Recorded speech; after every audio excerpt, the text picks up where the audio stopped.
Hello friends, welcome to Gyan for Media and I am Dr. Kritika. Well friends, as you all know, this channel is dedicated to the students who are pursuing their UGC NET examination for paper 1 as well as for paper 2 mass communication. तो आज के हम इस video में बात करने वाले हैं मास कम्युनिकेशन से जुड़े हुए एक टर्म की which is buzz marketing. Term है buzz marketing and it is making a lot of buzz among the mass communication scholars as well as the advertising and marketing scholars. ये एक नया term है और लास्ट ईयर यूजीसी नेट के exam में mass communication के paper में इसके बारे में पूछा भी गया था। बहुत सारे स्टूडेंट्स का कहना है कि कई कई नए तरह के टर्म्स जो हैं वो एग्जाम में पूछे जाते हैं and they are not aware about it, क्योंकि बुक्स जो हैं कुछ पीछे के पब्लिश्ड ईयर्स में पब्लिश हुई हैं, so they are not very new नहीं है, so they are not, the students are not aware about these terms. So buzz marketing की आज हम लोग बात करेंगे, समझेंगे कि बज मार्केटिंग क्या है, उसका क्या कॉन्सेप्ट है।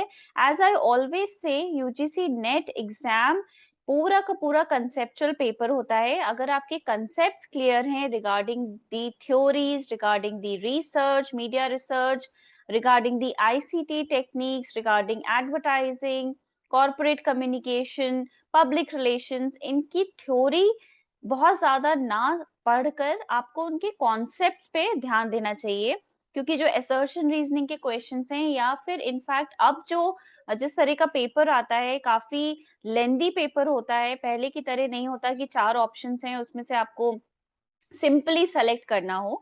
अभी भी 4 ऑप्शंस होते हैं, लेकिन वो चारों ऑप्शंस के ऊपर भी 4 ऑप्शंस होते हैं and you have to understand what the examiner is trying to ask you. So the paper is little tricky nowadays. Paper is little lengthy, time taking. For that you need to have the in-depth study. बहुत proper, बहुत ही ठोस आपके concepts होने चाहिए, बहुत properly understood and clear concepts होने चाहिए।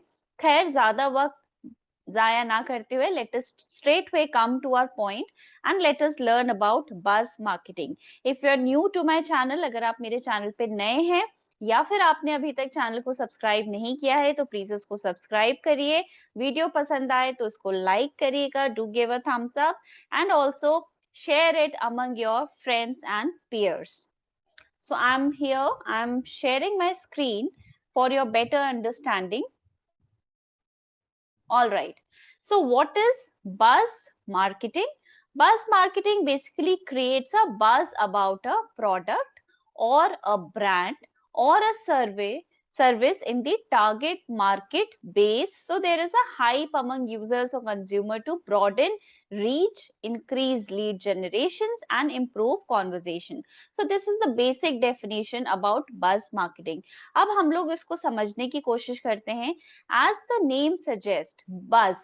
So हम लोग रोजमर्रा की भाषा में हम लोग कैसे बात करते हैं कि व्हाट इज द बज अबाउट, या फिर आलिया भट्ट का कुछ बज है इन दी media circle या among the paparazzi, you know. So buzz is a term that is used to relate with rumors maybe, and sometimes I would say sometimes with rumors, basically about gossip, या जो ज्यादा लोगों में बात हो रही हो या एक ग्रुप में बात हो रही हो, उसको हम कहते हैं कि किसी भी बात का या किसी भी घटना का बज क्रिएट होना। सो सिंपल है बज मार्केटिंग, यानी कि आप जब अपने किसी भी प्रोडक्ट के बारे में या किसी कमोडिटी के बारे में या किसी भी तरह के ऑर्गेनाइजेशन से जुड़े हुए किसी मुद्दे के बारे में लोगों में, आम जनता में एक बज क्रिएट करते हैं, अपने टारगेट मार्केट में अपने प्रोडक्ट को लेकर के किसी भी तरह की चर्चा को प्रोत्साहन देते हैं, तो उसको हम कहते हैं बज मार्केटिंग। ठीक है। This marketing trick aims to maximize the campaign's popularity by using the world's most convenient way to share information, which is mouth to mouth. अब इसमें क्या समझने वाला कॉन्सेप्ट है कि ये माउथ टू माउथ कन्वे करने का तरीका है, मैसेज को कन्वे करने का तरीका है। तो यहाँ पे जो आपका कीवर्ड है that is mouth to mouth. ठीक है।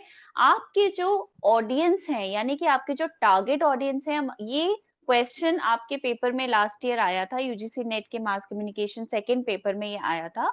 बस मार्केटिंग एडवर्टाइजिंग एंड मार्केटिंग का एक हिस्सा है और इसमें हम लोग, जैसा कि मैंने बताया, अपने टारगेट ऑडियंस के बीच में अपने आप को, यानी कि अपनी प्रोडक्ट को, अपनी सर्विस को, आपके जो कंज्यूमर्स हैं, आपके जो ऑडियंसेस हैं, वो आपके बारे में बात करने के लिए मजबूर हो जाएं, ऐसा बज़ क्रिएट करते हैं।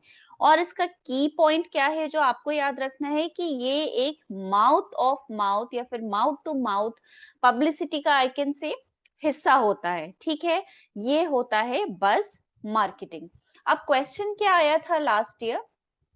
Buzz marketing is a trend in word of mouth communication with an effect to reach out to. बहुत सारे स्टूडेंट्स को ये लगा कि इसमें, क्योंकि ये एक बड़े नए तरह का शब्द है, सुना नहीं है पहले, बज मार्केटिंग की बात हो रही है, तो शायद ये यंगर कंज्यूमर्स के लिए होगा, लेकिन ऐसा नहीं है। Buzz marketing is to reach out to the older consumers, जो लोग आपस में एक दूसरे की सुन करके बात अपने प्रोडक्ट को या कमोडिटी को किसी अवेल करते हैं, या दूसरों के ट्रस्ट पे बेस्ड सर्विस को अवेल करना चाहते हैं। So this is for the older consumers. यहाँ पे ऑप्शंस थे, option A older consumer, option B younger consumer, option C women consumers and option D children consumer. अगर हम इन ऑप्शंस को बहुत ध्यान से देखें तो चिल्ड्रन कंज्यूमर तो कहीं से भी ऑप्शन नहीं बनता, आप उसको सिंपली डिडक्ट कर सकते हैं। Then comes the women and younger consumer. इसमें भी विमेन कंज्यूमर बहुत ठीक नहीं लग रहा है, कंफ्यूजन हो रहा है ओल्डर और यंगर कंज्यूमर्स में, क्योंकि जैसा मैंने बताया कि बज शब्द जो है वो यंगर ऑडियंसेस में या यूथ में ज्यादा प्रचलित शब्द है, राइट? लेकिन इसका आंसर है ओल्डर कंज्यूमर, जो कि दूसरों से सुन करके, इन्फ्लुएंस होकर के आप कह सकते हैं, या सुन करके उनके ट्रस्ट पे बेस्ड आपके प्रोडक्ट को खरीदते हैं। So buzz marketing is a trend in word of mouth communication with an effort to reach out to the older consumers. ठीक है, इसके बारे में कुछ बातें मैं आपको और बताती हूँ कि बस मार्केटिंग एक्चुअली में, और इसके थोड़ी सी डिटेल पे हम लोग जाते हैं कि ये क्या है और किस तरह से इसको किया जाता है। तो क्या है, मैंने आपको समझा दिया है। कुछ इसके टाइप है मार्केटिंग के, बज मार्केटिंग के कुछ टाइप्स हैं जो कि आपको पता होने चाहिए अगर आप इसकी थ्योरी और कॉन्सेप्ट्स क्लियर करना चाहते हैं। तो सबसे पहला है spreading a rumour. So as I said कि किसी चीज का बज क्रिएट करना मतलब कि उसके बारे में लोग गॉसिप करें, उसके बारे में लोग बात करें। उसमें एक फैक्टर हो सकता है कि किसी तरह का र्यूमर भी उससे जुड़ा हो सकता है, तो वो भी बज मार्केटिंग का वहां पे हिस्सा हो जाएगा। बेसिकली इसका अनदर टाइप है ऑफलाइन कैंपेन्स, यानी कि आप एक क्लोज नेट बज क्रिएट करते हैं। इसको हम बोलते हैं कि क्लोज नेट बज मार्केटिंग मेथड। ठीक है, ऑफलाइन कैंपेन करना, पर्सन टू पर्सन लोगों को आपके प्रोडक्ट और कमोडिटी के बारे में बताना, and this is one of the simplest way to include in the customer service circle. ठीक है, तीसरा इसका टाइप क्या है? Online advertising. ना ऑनलाइन एडवर्टाइजिंग या डिजिटल एडवर्टाइजिंग आज के समय में एक हॉट टॉपिक है, न्यू टॉपिक है। This is the most popular type of बज marketing, right? So nowadays marketers apply this technique to promote their product, advertise your brand massively online. So this is one way to advertise your brand massively online. We know that digital में तो एक click पे आप, एक post पे आप कितने millions of users के पास पहुंच सकते हैं। So this is one of the new way to bombard the you know your campaign on to the consumers or customers. What are the advantages of buzz marketing? First is that it is a free form of advertisement. Free में आपका प्रचार होता है, mouth to mouth या फिर mouth to mouth publicity का हिस्सा हम इसको कह सकते हैं। So this is free form of advertisement. It enables you to develop an immediate connect with the audience. Naturally जब आप उनको पर्सनली बताएंगे थ्रू ऑफलाइन कैंपेन्स, तो आप एक कनेक्ट मेंटेन करेंगे अपने कंज्यूमर से. So this is a way to develop an immediate connection with your audiences. ठीक है.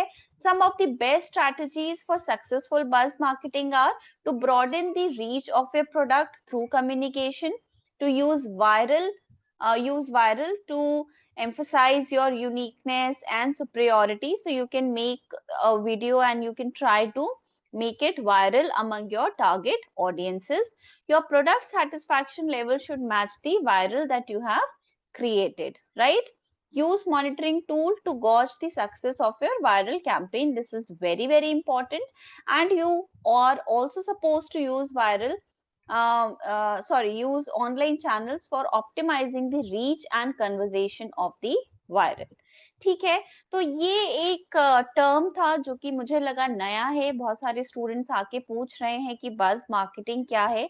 बेसिकली जो advertising, public relations, corporate communication and marketing आपके सिलेबस में है यूजीसी नेट में, उससे क्वेश्चंस तो आते उतने ही है जितना उस यूनिट का वेटेज है. 10 questions from each unit, but the questions are pretty I can say it is above the average level. थोड़े difficulty level उनका high होता है. तो advertising public relations में students को normally थोड़ी सी प्रॉब्लम हो रही है because of these terminology. So I hope बस मार्केटिंग आप सबको बिल्कुल क्लियर हो गया होगा अभी तक. अगर कोई कंफ्यूजन है किसी और टर्म को लेके, please do let me know. I try to come up with a solution to explain you in a very crisp and fast manner, ताकि आपका भी टाइम ज्यादा वेस्ट ना हो. ठीक है. इसके बाद हम कुछ और वीडियोस अपलोड करेंगे. So please tune in to Gyanfor Media, do subscribe it, and if you like the video, please do hit the like button and you can share it among your friends and other aspirants जो कि mass communication के exam में appear होने वाले हैं UGC net के, net के as well as JRF के, which is just lined up in this week. So all the best to all my viewers and all subscribers, those who are aiming to clear JRF and net this time.